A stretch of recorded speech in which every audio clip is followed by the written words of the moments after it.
For decades, we've been told that Adolf Hitler died in his bunker in 1945. End of story.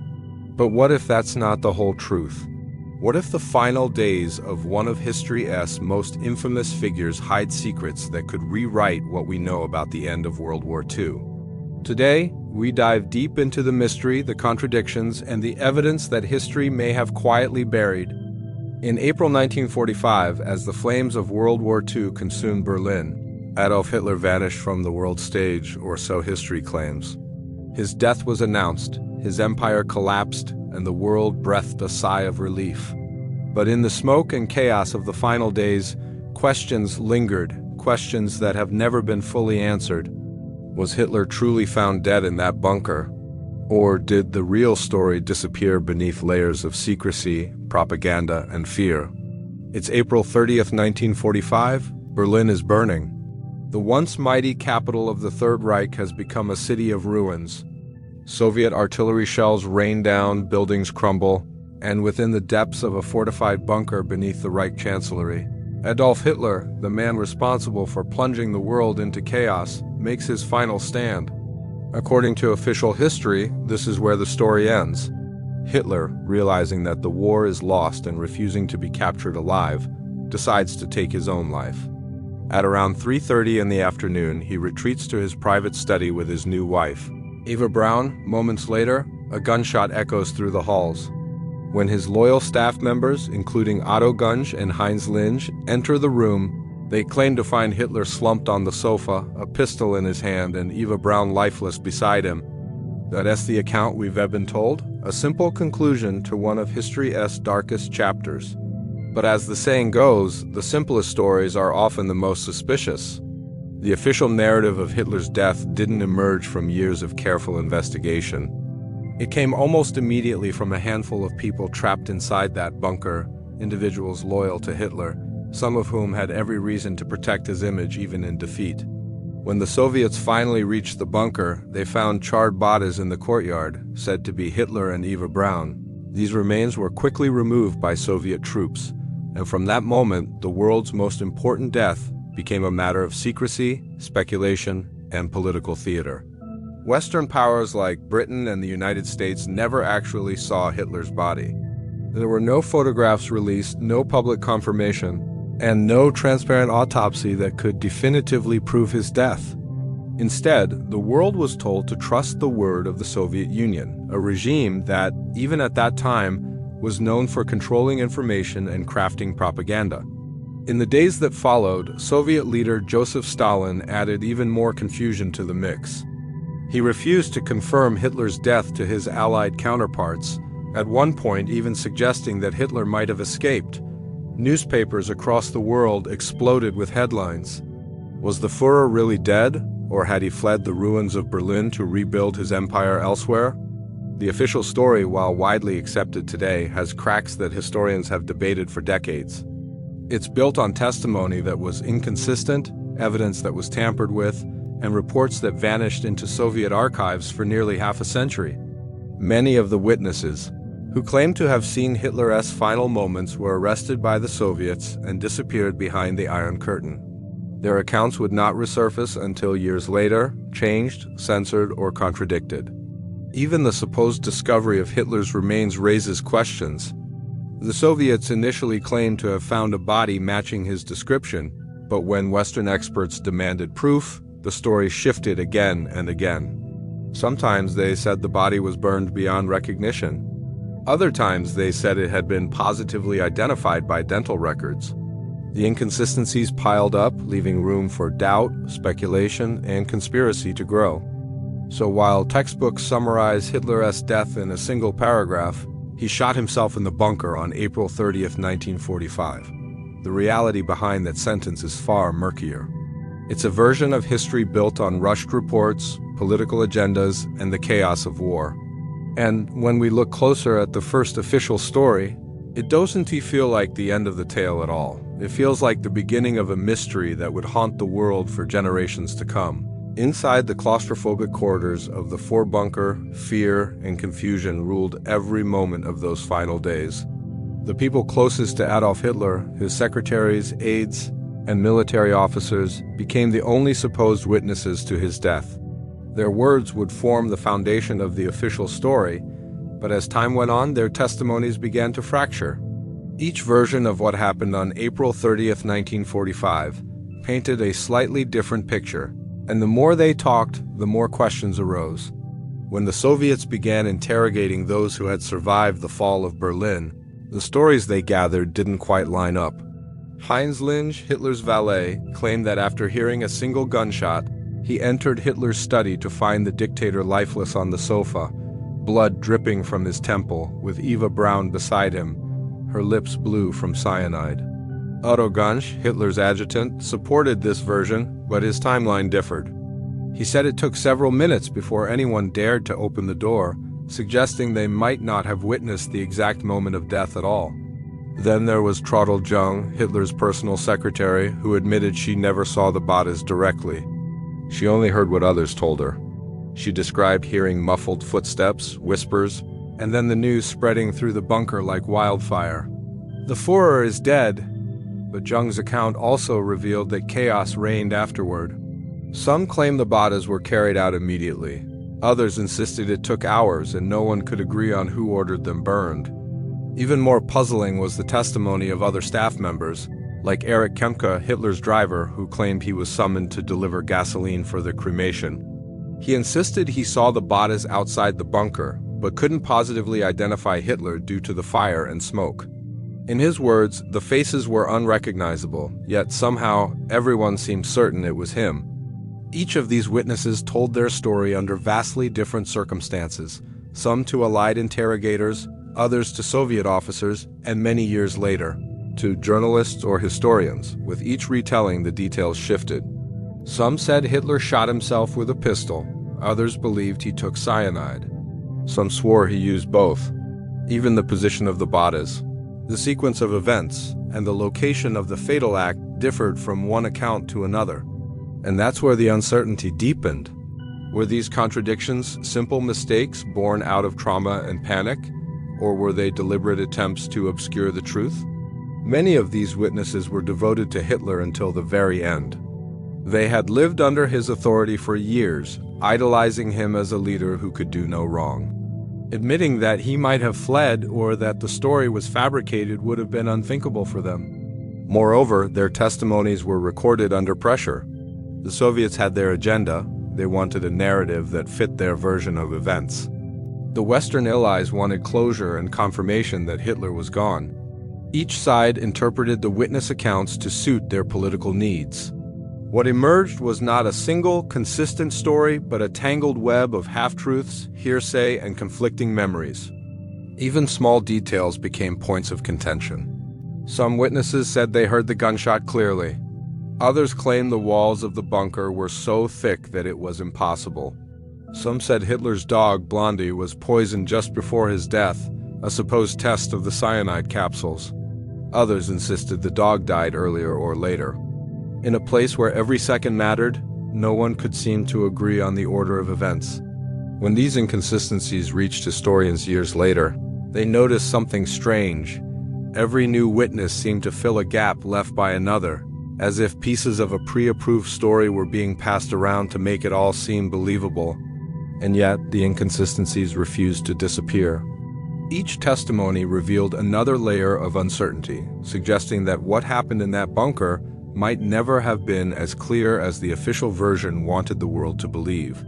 When Soviet troops stormed Berlin in the final days of April 1945, their mission was clear: capture the city, take control of the Reich Chancellery, and above all, find Adolf Hitler, dead or alive. What they discovered in the ruins of the bunker would set off one of the most confusing and controversial chapters in modern history.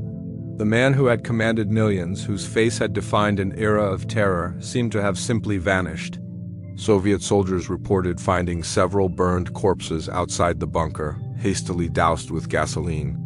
One of these, they claimed, was Hitler.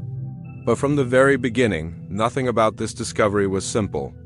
The bodies were so badly charred that identification was nearly impossible.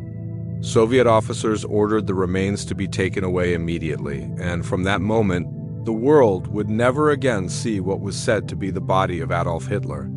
For decades, the Soviet Union controlled every piece of evidence related to Hitler's death. No Western investigators were allowed to view the remains or the autopsy reports. No photographs were released to the public. And when journalists or foreign officials demanded proof, Soviet leaders provided conflicting statements, sometimes confirming Hitler's death, other times hinting that he might have escaped. Even Joseph Stalin himself, just weeks after the war ended, told Allied leaders that he believed Hitler had fled. This statement sent shockwaves around the world, fueling suspicion that the truth was far more complicated than anyone wanted to admit. Inside Soviet archives, documents were locked away and witnesses were silenced. Soviet intelligence officers interrogated every surviving member of Hitler's inner circle, sometimes brutally, to piece together what had happened in the bunker. Yet even after collecting hundreds of testimonies, the Soviets refused to release their findings. Why? Some historians believe Stalin wanted to keep the mystery alive. To sow distrust and paranoia among Western nations during the early days of the Cold War, others argue that the evidence simply didn't add up, that the remains they found couldn't conclusively be proven as Hitler's. In 1946, Soviet pathologists announced that they had performed an autopsy on what they believed to be Hitler's body. They claimed the corpse showed signs of cyanide poisoning rather than a gunshot wound.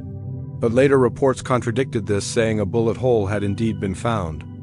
The autopsy records themselves disappeared for decades, and when fragments finally resurfaced in the 1960s, they were riddled with inconsistencies. Some parts had been rewritten, others were missing altogether. It was as if someone had carefully edited history itself. Then there was the matter of Hitler's skull, or what the Soviets claimed was his skull. It was stored in secret for decades before being displayed in a Moscow museum after the fall of the Soviet Union. But when Western scientists were finally allowed to test it in the early 2000s, the results stunned the world. DNA analysis revealed that the skull belonged not to a man in his 50s, but to a woman under 40. The bone fragment that had been held up as proof of Hitler's death for half a century turned out to be from someone else entirely. This discovery reopened every doubt and suspicion that had been buried under years of propaganda. If the Soviets didn't have Hitler's body, then what did they find in the rubble of Berlin? And why did they go to such lengths to control the narrative? Some believe that they simply lost track of the real remains amid the chaos. Others think they deliberately destroyed them to prevent any future verification. But there's also the darker possibility that the remains never existed in the first place, that Hitler's body was never found because he was never there to begin with. As the Cold War deepened, the mystery became a tool of political power. The Soviets hinted at hidden knowledge, the West speculated in secret reports, and the truth was buried under decades of deception. The one thing everyone could agree on was that no one outside the Soviet Union had ever seen definitive proof of Hitler's corpse. The dictator who had obsessed over control, even in death, remained an enigma, his disappearance a perfect storm of secrecy, confusion, and fear that left the world asking the same question over and over again. Where was the body? As the smoke settled over Berlin and the Allies celebrated victory, a chilling question began to spread like wildfire. What if Hitler didn't die in that bunker? What if the man responsible for one of the darkest chapters in human history had somehow escaped? The idea might sound impossible, but in the years following 1945, stories, sightings, and secret documents began to suggest otherwise, painting a picture of a global manhunt that never truly ended. The first rumors began almost immediately after the war. With no body publicly identified and the Soviets releasing contradictory reports, whispers of escape gained momentum. Allied intelligence agencies received dozens of alleged sightings from all over the world. Some claimed Hitler had been seen in Switzerland, others said he'd been spotted in Spain. But the most persistent and haunting theory placed him thousands of miles away in South America. Argentina, Chile, Brazil, and Paraguay. These countries would become the center of endless speculation. After the war, it was no secret that hundreds of high-ranking Nazi officials managed to flee to South America using secret escape routes later known as the Rattlins. These underground networks, aided by sympathetic organizations and corrupt officials, helped men like Adolf Eichmann and Joseph Mengele find new lives in Argentina and beyond. So if they could escape, why couldn't Hitler? Declassified FBI documents decades later revealed that U.S. intelligence continued to receive reports about Hitler long after 1945. One of the most famous came in 1947, when an informant claimed Hitler was alive and living in the mountains of Argentina. According to the report, he had shaved his mustache, changed his appearance, and was living on a remote estate under the protection of former SS officers. The FBI couldn't verify the claim, but the document was never dismissed as a complete hoax either. Then there were the stories of submarines. As Berlin fell, several German U-boats mysteriously disappeared from records. Months later, some of these submarines surfaced off the coast of Argentina. The crews claimed they were surrendering, but none could fully explain what had happened during their long and unaccounted-for journeys. Could one of these vessels have been used to transport Hitler and a small group of loyal followers to safety? It sounded far-fetched, but the coincidences kept adding up. Even in Argentina itself, strange rumors persisted for decades. Locals spoke of a mysterious German man living in Patagonia in the late 1940s, guarded by former soldiers and rarely seen in public. Others claimed that a heavily guarded compound in the mountains housed Nazi fugitives, some of whom referred to their leader only as the boss. While there's no hard proof connecting these tales directly to Hitler, the timing and secrecy fueled public imagination. Adding to the intrigue were photographs that occasionally surfaced, purporting to show an aging Hitler in South America. Most were quickly dismissed or proven fake, but not before reigniting debate each time.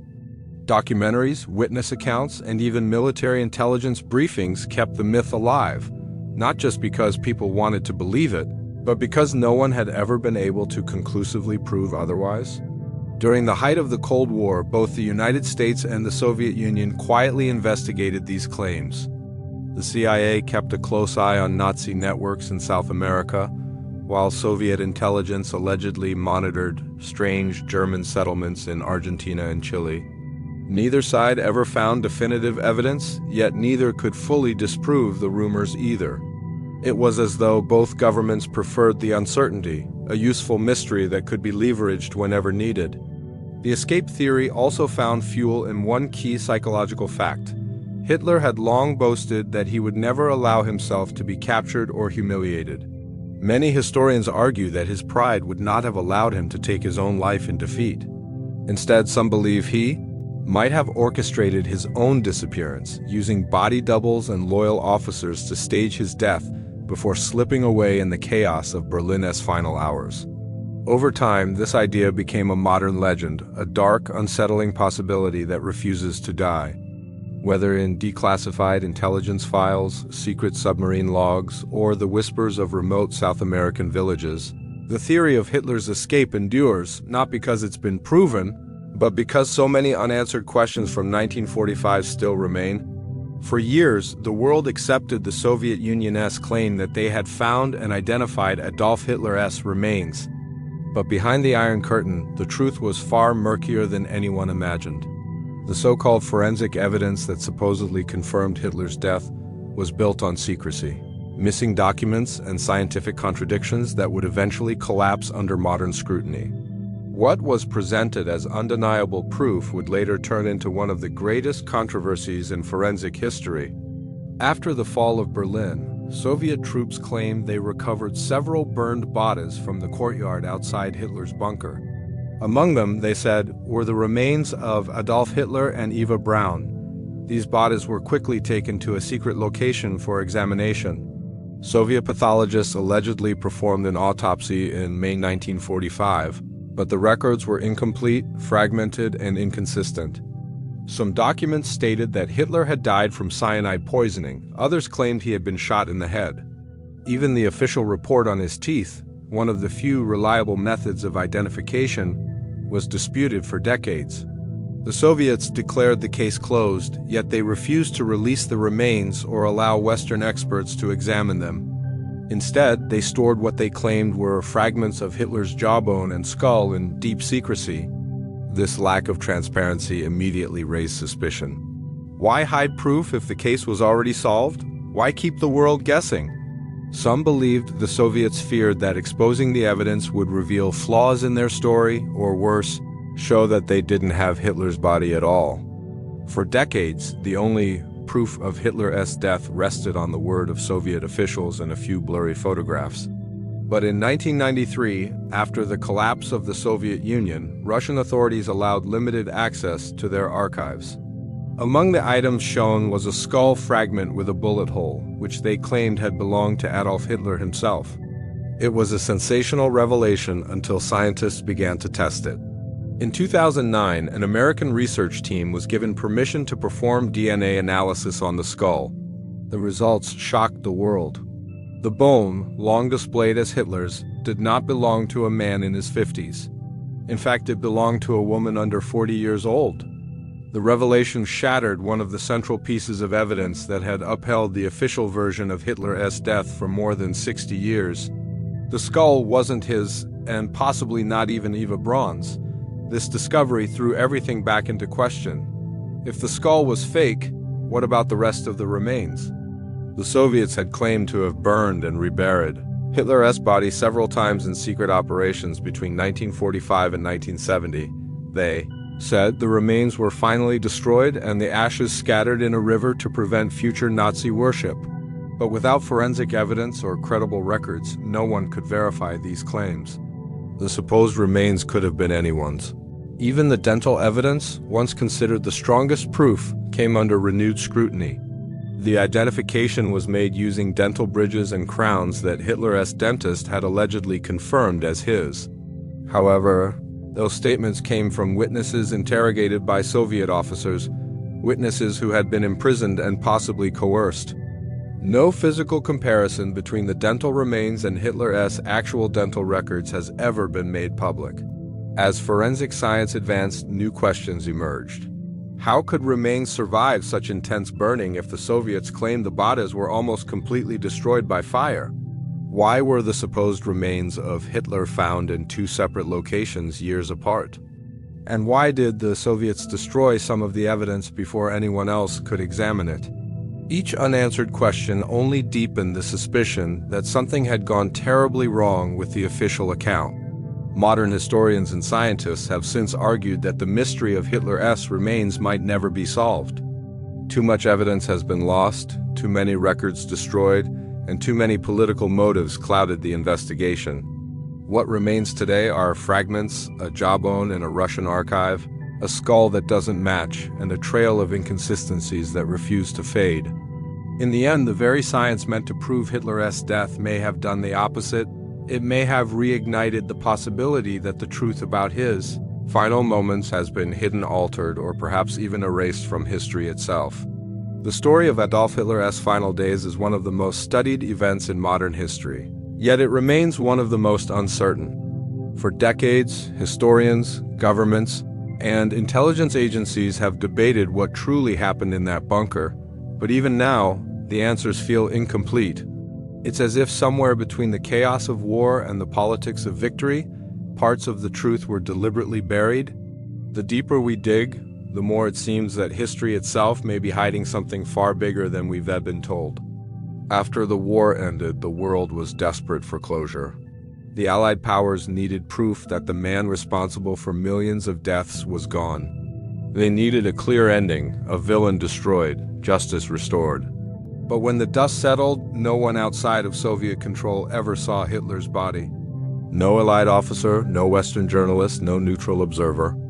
The only confirmation came from Stalin's regime, a government that had its own reasons for twisting the truth. And that's where the real mystery begins, not just in what happened to Hitler, but in how the story of his death was crafted, controlled, and sold to the world. Consider the timing. The Cold War was taking shape.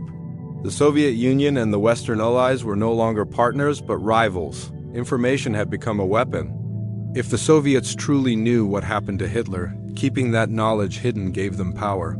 It allowed them to spread fear and suspicion. Maybe Hitler was dead, maybe he wasn't. But as long as the uncertainty remained, the world would keep looking to the Soviets for answers. It was a psychological victory, one that didn't require tanks or guns. And yet, even beyond politics, there are signs that parts of the story don't add up because they were never meant to. Evidence vanished without explanation. Documents were classified or destroyed. Witnesses were silenced, sometimes permanently. Entire files about Hitler's last days in Allied archives remain redacted even today, locked away under the guise of national security. If the case was truly closed, why would any of it still need to be hidden? Some historians argue that the truth about Hitler SN might reveal embarrassing details about how intelligence agencies operated after the war. The United States, Britain, and the Soviet Union all absorbed former Nazi scientists, officers, and spies into their own programs. Operation Paperclip in the US brought hundreds of Nazi experts to work in military and space projects. Could acknowledging that some of these same networks may have helped high-ranking Nazis escape cast a shadow on those post-war alliances? Perhaps that's one reason certain files will never be released. Then there's the more unsettling possibility that the world accepted a version of history that was convenient, not necessarily accurate. It's easier to believe that Hitler died in the bunker, that evil was extinguished in one final act, than to accept the idea that he might have escaped, hidden, or even been quietly protected by those with something to gain. The myth of the bunker death offered closure. It was neat, simple, and symbolic. But simplicity rarely exists in real history. Even today, when historians revisit the evidence, they find that so much of it relies on trust in Soviet records, in coerced testimonies, in documents written under pressure. And when trust becomes the foundation of truth, what happens when that trust begins to crack? Every unanswered question, every missing photograph, every piece of contradictory evidence points to the same chilling realization: we may not know the full story because someone, somewhere, never wanted us to. What history may be hiding is not just the fate of one man, but a reflection of how narratives are shaped, how victors write the story, how secrets become facts, and how the lines between truth and myth slowly blur. The question isn't just whether Hitler died in that bunker. The real question is, how much of what we've been told about the end of the war was carefully crafted to make us stop asking? And if the past has been manipulated once, what else might still be hidden in the shadows of history? The final days of Adolf Hitler remain one of the most haunting mysteries in human history, a story built on fragments, contradictions, and secrets that refuse to fade. For nearly 80 years, the world has accepted the image of a dictator dying in his bunker, his empire collapsing around him. Yet beneath that simple ending lies a maze of uncertainty, missing evidence, conflicting testimonies, and political agendas that have kept the truth just out of reach. From the chaos of Berlin's final moments to the conflicting witness accounts, from the vanishing of his body to the manipulation of Soviet reports, and from the wild escape theories to the shocking forensic discoveries, each layer peels back another mystery. The deeper we go, the more we see that this story was never just about how Hitler died. It's about how history itself is written, controlled, and sometimes distorted to serve those in power. Maybe Hitler truly did die in that bunker on April 30th, 1945. Maybe he didn't. What's undeniable is that the truth about those final moments was never allowed to stand on its own. It was shaped, edited, and buried beneath politics and propaganda. And that's why, even today, the story still feels unfinished, a puzzle missing its most important piece. In the end, the mystery of Hitler's final days ISN to just about the man who vanished in the ruins of Berlin. It's a reminder of how fragile truth can be when history is written by those who have something to hide. The bunker may have collapsed, the Reich may have fallen, but the questions remain. Questions that echo through time, urging us to look deeper, to doubt, and to remember that even the darkest chapters of history can still conceal secrets waiting to be uncovered.